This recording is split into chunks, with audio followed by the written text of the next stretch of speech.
Selamat pagi, masih di listrik arus searah, kita lanjutkan untuk materi yang kedua, hukum ohm dan hambatan. Kali ini kita akan membahas tentang hambatan, yaitu hambatan pada kawat penghantar. Kita tahu ketika kita membuat rangkaian listrik, tentu saja yang kita butuhkan adalah sumber tegangan, baterai kemarin ya, kemudian hambatan, dan kawat. Hambatan berupa resistor maupun komponen elektronika yang lain, dan ada kawat penghubungnya, ada kabelnya, di mana kabel itu terbuat dari kawat konduktor, yaitu kawat yang dapat menghantarkan arus listrik dengan baik.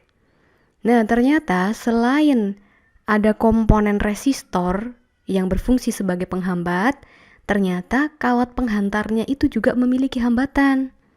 Setiap jenis bahan itu memiliki hambatan yang berbeda-beda.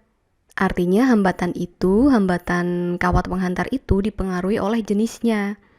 Kalau tembaga, bagaimana hambatannya? Kalau diganti dengan nikel, besi, baja, dan lain-lain akan berbeda kalau beda material. Nah, selain bahan itu sendiri, jenis konduktornya, juga ukuran ternyata mempengaruhi besar kecilnya hambatan kawat penghantar. R ini adalah hambatan, dia dipengaruhi oleh Rho, L, dan A. Di mana Rho adalah hambatan jenis, satuan ohmmeter. Nah, jenisnya ini tadi tergantung. Beda material, maka beda nilai hambatan jenisnya. Kemudian panjang kawat, semakin panjang, semakin pendek, mempengaruhi besarnya hambatan. Dan juga luas penampang. Itu juga mempengaruhi besar kecilnya hambatan dari kawat penghantar itu. Nah, untuk lebih jelasnya, mari coba kita lihat di simulasinya. Kita menggunakan simulasi FET masih dengan judul Resistance in a Wire. Nah, di sini ada persamaan yang tadi kita tuliskan ya. R itu dipengaruhi oleh Rho, L, dan A. Dengan Rho adalah resistivity atau resistivitas atau hambatan jenis, satuannya ohmmeter, dalam hal ini ohm cm. Kemudian L adalah panjang kawatnya, dan A adalah area atau luas penampangnya ini. Kita coba lihat hubungannya untuk besaran resistivitas atau hambatan dari hambatan jenis kawat penghantar. Nah, ini kamu lihat bagaimana kalau resistivitasnya semakin besar, hambatan jenisnya semakin besar. Ya, ternyata R-nya juga semakin besar. Apa yang sebenarnya terjadi dengan besar kecilnya resistivitas? Sekarang kita turunkan. Perhatikan di kawatnya ini. Ketika ini turun, ya, kita lihat titik-titik hitamnya menurun ya, sehingga hambatannya mengecil. Nah, resistivitas sendiri itu artinya kemampuan dari suatu material untuk menahan arus, untuk memblocking arus. Jadi makin hambatan jenisnya kecil, makin arus itu bisa berobol dengan lancar.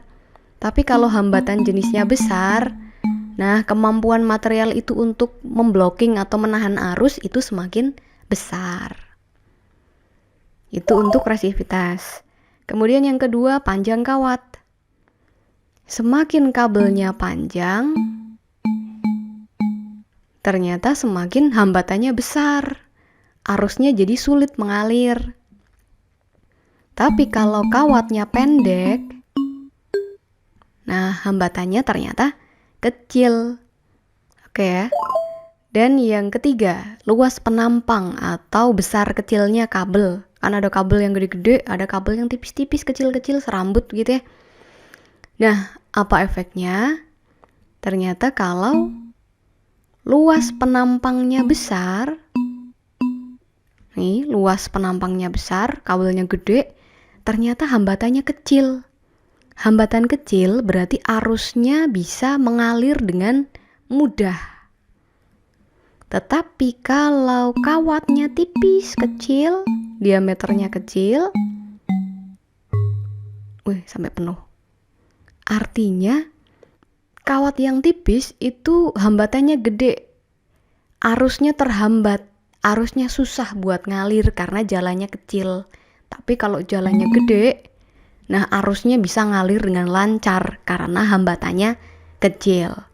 Kalian masih ingat hubungan arus dengan hambatan di hukum Ohm kan ya? I sama dengan V per R, di mana I berbanding terbalik dengan R. R-nya besar, I-nya kecil. Tapi kalau R atau hambatannya kecil, maka arusnya bisa besar, mengalir deras. Itu, sedangkan hubungan hambatan dengan besaran lain, seperti yang dirumuskan oleh persamaan ini.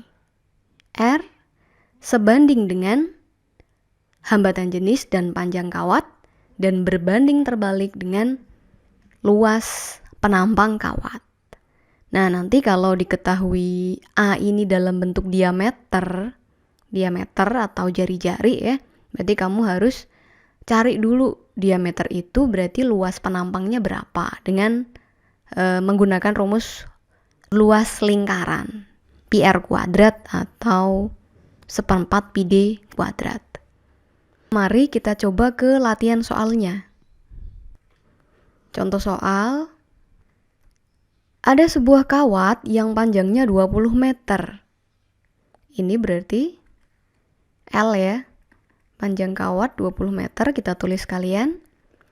Dan luas penampangnya 1 mm persegi. Luas penampang berarti A, sudah diketahui A-nya. 1 mm persegi. Nah, di sini satuannya masih milimeter. Kita harus merubah dia ke satuan SI, berarti meter persegi. Mili ke meter itu berarti kan naik 3 pangkat 10 min 3 ya. Kuadrat berarti 10 min 6. 1 ya, boleh tulis boleh enggak. Meter persegi. Kemudian memiliki hambatan. Hambatan berarti satuannya ohm, berarti R ya. 4 ohm. Berapakah resistivitas kawat tersebut? Resistivitas itu berarti hambatan jenis rho. Nah, yang ditanya adalah berapa rho-nya? Oke, menggunakan persamaan yang tadi kita bahas. R itu kan persamaannya rho L per A. Gini kan? Nah, yang ditanya rho-nya. Berarti rho-nya biarkan, yang lain pindah. Pertama A-nya pembagi, pindah ruas jadi pengali. L-nya pengali, pindah ruas jadi di bawah ya. Nah, gini. Dah, tinggal kita hitung. Rho sama dengan R A per L. Oh iya, simbolnya disamain aja. Nah, R-nya diketahui 4, A-nya sudah kita rubah 10 pangkat min 6. L-nya 20 meter. 20 kita buat notasi ilmiah biar sama. 2 kali 10 pangkat 1. Maka rho sama dengan 4 dibagi 2. 2. 10 pangkat min 6 dibagi 10 pangkat 1. Berarti 10 pangkat min 6.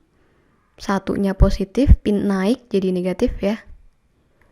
Rho sama dengan 2 kali 10 pangkat min 7. Satuannya standar ohm meter. Karena ini ohm dan yang lain sudah meter. Dah, ini adalah hambatan jenis dari kawat penghantar yang digunakan dalam soal ini.